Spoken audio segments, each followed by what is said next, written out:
नमस्कार, मी अमित रमेश मखरे. आज तुम्हाला एक खास स्टोरी सांगणार आहे.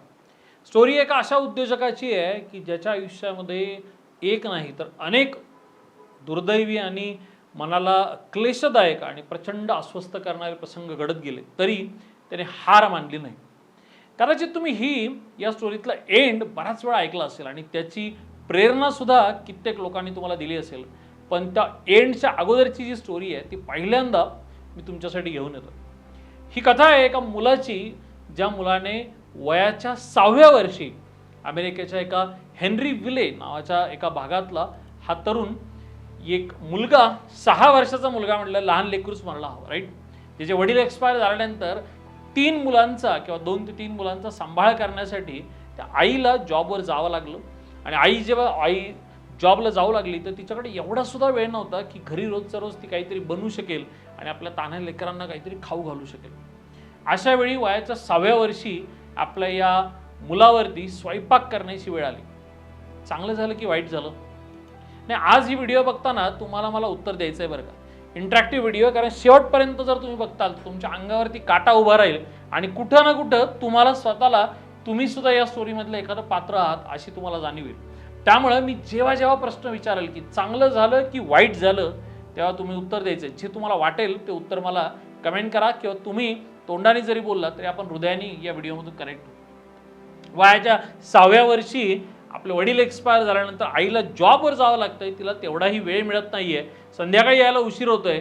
आणि अशा खराब परिस्थितीमध्ये एखाद्या 6व्या वर्षाच्या मुलाला स्वतःसाठी आणि आपल्या इतर भावंडांसाठी जर स्वयंपाक करावा लागत असेल तर चांगलं झालं की वाईट झालं? हो ना, बरोबर आहे ना? आपण म्हणून वाईट झालं, राईट. यार, हे सगळं सुरू असताना आता घरामध्ये कोणताही मोठा आर्थिक पाठबळ आपल्याजवळ नाहीये. आणि मग अशा वेळी हा मुलगा काहीतरी काम करायचंय म्हणून वर्ष 10व्याच वर्षात तो शाळा सोडून पेंटिंगचं काम करू लागतो. शाळा पूर्ण करत नाही, पोट भरणं महत्वाचं आहे, त्यामुळे तो लगेच कामाला सुरुवात करतो. चांगलं झालं की वाईट झालं?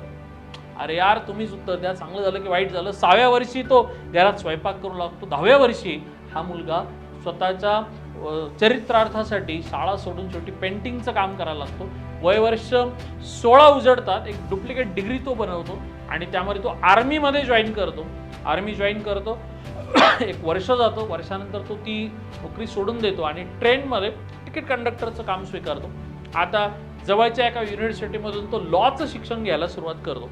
आणि जेव्हा लॉचं शिक्षण घेत असतो तेव्हा शहरात कोणाशी तरी त्याचं प्रचंड भांडण इतकं होतं की त्याला ते शहर सोडून जावं लागतं, त्याला त्याचं शिक्षण सोडावं लागतं आणि परत आपल्या आईच्या गावी यावं लागतं. आता परत जगण्याचा संघर्ष सुरू होतो. आणि मग जेव्हा जगण्याचा संघर्ष सुरू होतो तेव्हा पोट भरायचं आहे म्हणून तो शेवटी एका लाईफ इन्शुरन्स कंपनीमध्ये जॉब मिळवतो.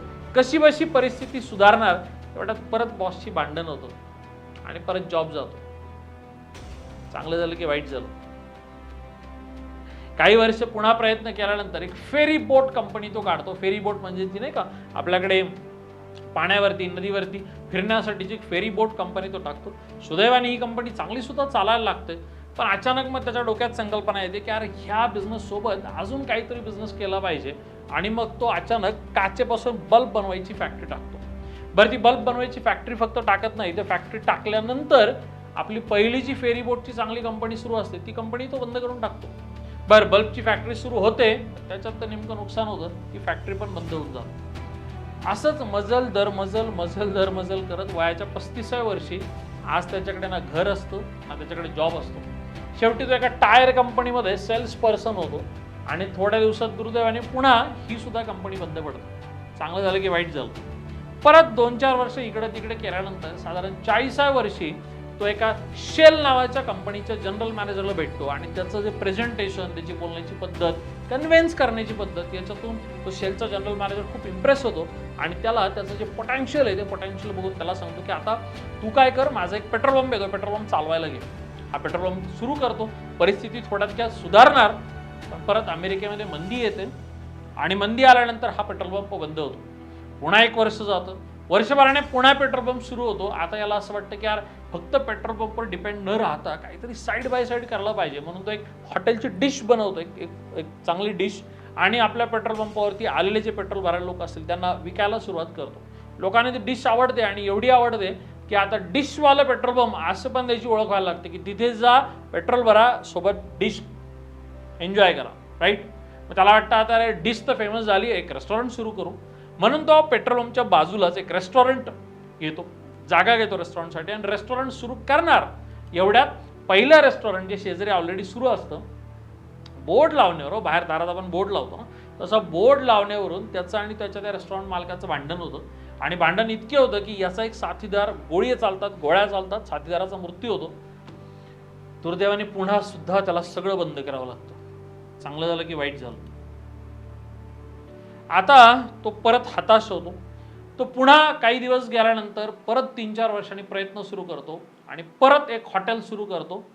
हॉटेल सगळं सेटअप झालंय, सगळं व्यवस्थित होईल असं वाटत असतानाच तिथे हॉटेलला आग लागते. पुन्हा सगळं नष्ट होतं.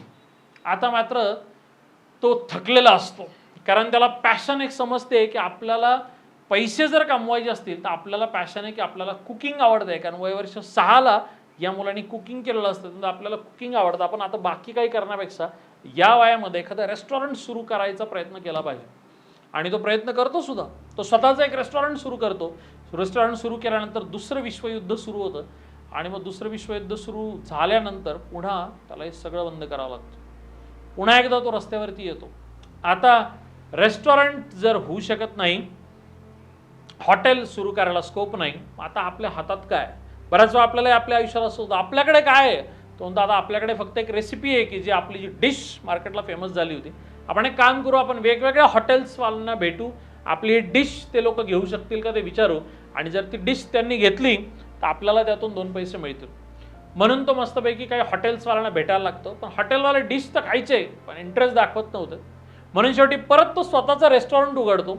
आता रेस्टॉरंट पुन्हा हळूहळू जम बसायला लागतो. तर ज्या हायवेवरती त्यांनी रेस्टॉरंट टाकलंय ना, त्या हायवेच्या अलीकडंच 7 किलोमीटर अलीकडं तर बायपास काढला जातो. त्यामुळे त्याच्या रेस्टॉरंटला पुन्हा गर्दी कमी होते. पुन्हा एकदा ते रेस्टॉरंट बंद करावं लागतं. आता शेवट याच्याकडे फक्त एक गाडी, एक कुकर आणि गॅस एवढ्याच गोष्टी शिल्लक राहतात. परत हार न मानता तो पुन्हा विचार करतो की यार आपल्याकडे तर ती रेसिपी आहे, पुन्हा आपण प्रयत्न सुरू करू, पुन्हा आपण वेगवेगळ्या हॉटेल मालकांना भेटायला सुरुवात करू. आणि मग तब्बल 1000 पेक्षा जास्त हॉटेल्सला भेटल्यानंतर मग कुठेतरी कोणीतरी ती रेसिपी विकत घ्यायला तयार होतं आणि मग त्यातून याला कुठेतरी 2 पैसे मिळायला सुरुवात होते. बरं, ही डिश विकतानाचा 1000 पेक्षा जास्त अटेम्प्ट करतानाचा प्रसंग सोपा नाही मित्रांनो. तेव्हा प्रत्येक वेळी जरी त्याला एखाद्याला डिश आवडली तरी पण लोक त्याला राहायला जागा देत नव्हते, त्याला बाहेर झोपावं लागायचं. फायनली जेव्हा 1000 पेक्षा जास्त लोकांनी रिजेक्ट केल्यानंतर वयाच्या 75व्या वर्षी कर्नल सँडर्स यांना जो रिस्पेक्ट हवा असतो तो मिळतो आणि मग अनेक हॉटेलवाले त्यांची ती रेसिपी स्वीकारतात आणि मग यांचा फ्रँचायझी बिझनेस सुरू होतो. कोण आहे ते कर्नल सँडर्स माहिती आहे? कोण? अर्थात KFCचे मालक.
वयाच्या 75व्या वर्षी ते KFC या जगप्रसिद्ध मॉटेल्सचे किंवा फ्रँचायझीचे मालक बनतात.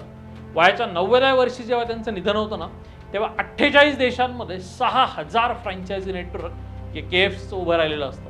हा 75 ते 90चा सुद्धा जो काळ आहे ना, तो प्रत्येक वेळी हे स्वतः इथे बसत वेगवेगळ्या हॉटेल्सला भेटी देत, अत्यंत साधी राहणी आणि आपल्याला कष्ट करायचे हे मरेपर्यंत हा माणूस आपल्याला शिकून जातो.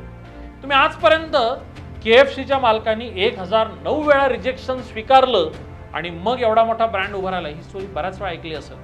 पण ही सक्सेस मिळवल्यानंतरची स्टोरी आहे. जी सुरुवात होती ना बॉस, ती खूप भयानक होती. आपल्या सगळ्यांच्या आयुष्यामध्ये अशा असंख्य अडचणी, प्रश्नांचा डोंगर आजही कायम असेल. खरंय की नाही? आपण बऱ्याच वेळा प्रयत्न करतोय, बऱ्याच वेळा आपण एफर्ट्स घेतोय, बऱ्याच वेळा पुन्हा उभं राहण्याचा प्रयत्न करतोय, पण प्रत्येक वेळी आपल्या आयुष्यात अपयश येतं. मग थांबणं की पुढे चालणं आपल्या हातात असतं. खरंय की नाही? आज जेव्हा तुम्ही ही शेवटची KFCची स्टोरी ऐकताल की आज रोजी जगातला सगळ्यात मोठा टॉपमोस्ट ब्रँड हा KFC आहे. आज मला जर मी आता तुम्हाला प्रश्न विचारला, 6व्या वर्षी ज्या मुलांनी भांडी घासली होती ते चांगलं झालं होतं की वाईट झालं होतं, आता तुमचं उत्तर काय असेल? बघा, विचार करण्यासारखी गोष्ट आहे. यार, देव एवढा पण कोणाच्या आयुष्यात वाईट का करतो असं नेहमी आपण देवाला प्रश्न विचारतो. पण मला असं वाटतं की आपल्या आयुष्यामध्ये काहीतरी मोठं आपल्या हातातून करून घ्यायचं असतं. म्हणूनच ती ईश्वरीय शक्ती किंवा ते सायन्स तुम्हाला छोट्या छोट्या गोष्टींपासून परावृत्त करतं.